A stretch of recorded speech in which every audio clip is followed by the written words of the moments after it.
दोस्तों आज हम बात करेंगे सीटेट पेपर को कैसे क्वालिफाई करें और कम समय पर कैसे सीटेट पेपर को क्वालिफाई करें। आइए जानेंगे। मात्र 30 दिनों के अंदर सीटेट की तैयारी ऐसी करें कि आपके क्वालिफाइंग नंबर आ सकें। आइए जानते हैं। सीटेट सीटेट की फुल फॉर्म होती है सेंट्रल टीचर एलिजिबिलिटी टेस्ट, यानी कि सेंट्रल लेवल पर होने वाले टेस्ट को ही हम सीटेट कहते हैं।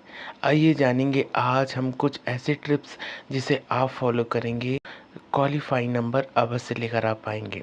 हम पहले पेपर 1 प्राइमरी लेवल की बात करेंगे। आइए जानते हैं प्राइमरी लेवल का सिलेबस कैसा होता है। उसके पहले बात कर लेते हैं प्राइमरी लेवल में क्या होता है।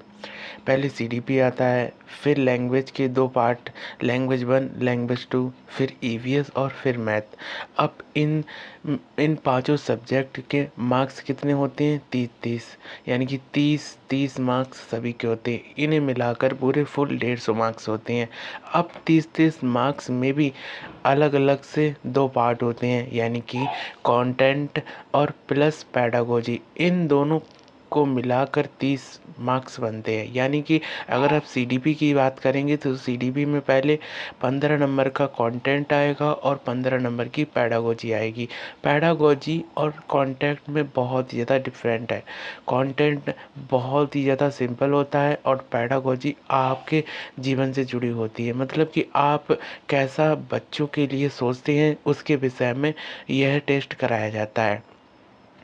अब यह 15-15 नंबरों में डिवाइड होने के पश्चात, यानी कि 150 मार्क्स का सारा पेपर होता है। 30 नंबर की सीडीपी आती है जिसमें 15 नंबर की पेडागोजी। इसके बाद लैंग्वेज 1 लैंग्वेज 2 में 15-15 नंबर की पेडागोजी आती है, यानी कि 30 नंबर हो गए और 15 वो 45 नंबर यह हो गए। इसके बाद ईवीएस ईवीएस का भी 15-15 का खेल होता है, यानी कि 15 का कंटेंट और 15 का पेडागोजी। 45 में 15 जोड़ने पर पूरे 60 हो जाते हैं। पश्चात मैथ में भी 15-15 का खेल होता है, यानी कि आप 30 नंबर के में 15 नंबर का कंटेंट करेंगे और 15 नंबर की पेडागोजी, यानी कि 15 नंबर उससे भी, यानी कि आपको पेडागोजी से पूरे के पूरे 75 नंबर मिल सकते हैं। और ये पेडागोजी बहुत ही ज़्यादा इजी होती है, क्योंकि आप एक शिक्षक हैं और शिक्षक के नाते आप बच्चों को कैसे हैंडल करेंगे इसके बेस पर यह टेस्ट कराया जाता है। अब बात रही पेडागोजी को कैसे सॉल्व करने के लिए तो बहुत से तरीके हैं, लेकिन याद रखना आप जो पेपर देने जा रहे हैं वह प्राइमरी लेवल का है, यानी कि आप उन बच्चों को पढ़ाने जा रहे हैं उनकी थिंकिंग क्या होती है, कैसे वे पढ़ना चाहेंगे और कैसे क्या करना चाहेंगे। यानी कि पूरा बाल केंद्रित शिक्षा के अकॉर्डिंग आपको आंसर देना है। मेरा कहने का अर्थ यह है कि आप जो भी आंसर देंगे वह बच्चों के हित में रहकर देंगे। कोई क्वेश्चन दे देंगे और उसमें आंसर रख देंगे कि आप बच्चों को रटाकर प्रश्न पीट कर, बच्चों को डांट कर और बच्चों को बहुत सी धमकियां देकर कोई पाठ पढ़ाएंगे, तो ये निगेटिव वर्ड है। अगर आपको बच्चों को पढ़ाना है तो बच्चों को अंदर क्रिएटिविटी लानी पड़ेगी और ऐसे बहुत से काम करने पड़ेंगे जिससे बच्चे आपकी शिक्षा को प्राप्त कर कर बहुत ही ज़्यादा प्रसन्न हो। और बच्चों को कभी यह नहीं लगना चाहिए कि मैं पढ़ पढ़ रहा हूँ तो ये बोझ नहीं है। यानी कि ऐसे क्वेश्चनों के आंसर देने हैं आपको जो आपको बच्चों के हित में दिखे। प्राइमरी लेवल पर हो या सेकेंडरी लेवल पर, दोनों में आपको बाल केंद्रित शिक्षा के बेस पर ही आपको आंसर देने हैं। कुल मिला के बात कही जाए तो आप एक शिक्षक हैं। शिक्षक के नाते यह बात तो आप समझते ही होंगे कि आप एक विद्यार्थी को पढ़ाने जा रहे हैं तो उसके हित में जो कार्य होगा वही करेंगे।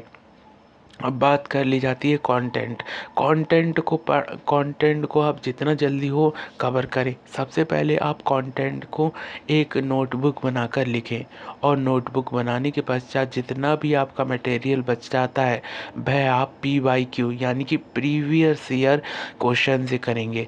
अब सारी बातें हो गई कि कंटेंट को कैसे तैयार करें। कंटेंट को तैयार करने के लिए यूट्यूब पे बहुत से लेक्चर हैं जिसे आप देख सकते हैं। बेस्ट टीचर इतने हैं कि पूरा यूट्यूब भरा पड़ा है, लेकिन आपको चॉइस करना है कि आपको किससे पढ़ना है। और हाँ, एक बात ये और भी है, जिससे भी पढ़ें तो उसे पूरा सिलेबस कंप्लीट कर कर ही पढ़ें। यह नहीं हो कि दो चैप्टर का सिलेबस किसी और से और दो का किसी और से। जिससे भी पढ़ें वह एक टीचर ही होना चाहिए जिससे आपका दिमाग हटे ना। और याद रखना, यह वीडियो उन लोगों के लिए बन रही है जिनके पास मात्र 30 दिन बचे हुए हैं इस पेपर को पास करने के लिए। अब बात कर ली जाती है कि यह 75-75 नंबर का खेल कैसे होगा। जब आप 75 नंबर की पैडागोजी तैयार कर लेंगे, 75 में अधिक से अधिक आप 60 मार्क्स लाने की कोशिश करें, क्योंकि पैडागोजी आसान होती है। यह आपके प्रीवियस ईयर क्वेश्चन से हो जाएगी, क्योंकि आप जब जब प्रीवियस ईयर क्वेश्चन लगाएंगे तब आपको यह सॉल्व होने लगेगी। कंटेंट की बात रही, यूट्यूब से सारे लेक्चर ले सकते हैं। लेक्चर लेने के बाद आप उन जो नोट्स बनाए हों उसको बार बार रिवाइज कीजिए। रिवाइज करने के बाद भी इसमें भी वही कार्य कीजिए, PYQ यानी कि प्रीवियस ईयर का जो भी हो आपको लगाना ही लगाना है। साथ ही अब बात कर ली जाती है पेपर 2 यानी कि प्राइमरी सेकेंडरी लेवल की।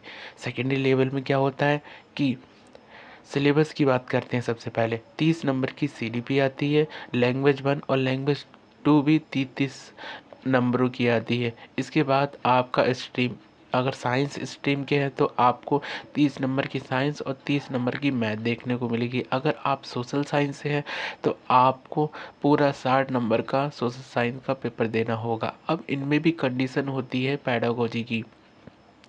CDP में आता है 15 नंबर की पैडागोजी और 15 नंबर का कंटेंट, यानी कि 30 नंबर का ये मटेरियल है। इसके बाद लैंग्वेज 1 और लैंग्वेज 2 में भी 15-15 नंबर का खेल हो जाता है, यानी कि 30 नंबर की इनमें पैडागोजी हो जाती है और 30 नंबर का इसमें कंटेंट हो जाता है।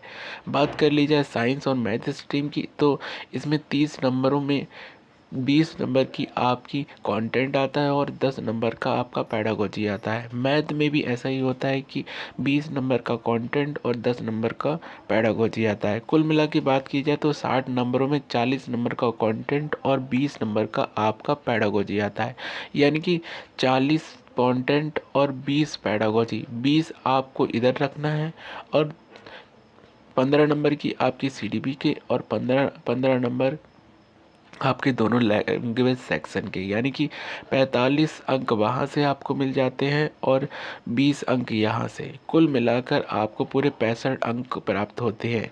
65 अंक प्राप्त होने पर आपको इसमें पैडागोजी बहुत ही अच्छे तरीके से तैयार करनी है, क्योंकि जितने भी कैंडिडेट हैं इस पेपर 2 को पास नहीं कर पाते हैं। और पिछले जितने भी आप देख लेंगे कि आपने देखा होगा 14 लाख से भी ज़्यादा फॉर्म भरे हुए हैं और केवल क्वालिफाई करने वालों की संख्या केवल 2 लाख होती है। इसका कारण यही है कि वह अपना कंटेंट सही से तैयार नहीं करते हैं, क्योंकि आप इसमें यानी कि 6 से 8 के बच्चे हैं जो कि समझदार हो जाते हैं। और समझदार होने के कारण आपको भी एक्सपीरियंस होना चाहिए, क्योंकि बच्चे बार बार जब आपसे क्वेश्चन करते हैं तब उनका आप जवाब देंगे, यही आपसे यह एग्ज़ाम रखता है। यानी कि बात कर ली जाए कि इस पेपर में कैसे क्वालिफाई किया जाए, तो सबसे पहले बात रही पैडागोजी को पूरे अच्छे तरीके से आप प्रीवियस ईयर से ही सॉल्व करें। रही बात आपकी पैडागोजी के साथ कंटेंट की, तो जो CDP आपने फर्स्ट पेपर में पढ़ी होगी वही सेकंड पेपर में, बस थोड़ा लेवल बदल जाता है, कंटेंट वही रहता है। यानी कि आपने एक बार किसी सब्जेक्ट का नोटबुक बना लिया, मतलब नोट यूट्यूब से लेक्चर लेकर कर लिया, उसके बाद आपको CDP फर्स्ट पेपर और सेकंड पेपर दोनों में काम देगी। वही बात कर लीजिए लैंग्वेज 1 और लैंग्वेज 2 की, यह भी आपके नोट्स अगर आपने बना लिए तो दोनों पेपरों में काम आएंगे। बस अंतर यह होगा कि आपका जो सेकंड पेपर का जो स्ट्रीम यानी कि साइंस, मैथ या सोशल साइंस होगा, इन दोनों के नोट्स आपको अलग से बनाने पड़ेंगे। अब इनके नोट्स आपको कहाँ से बनाने पड़ेंगे? इनके नोट्स ओनली ऑल आपको NCERT को ही फॉलो करना है।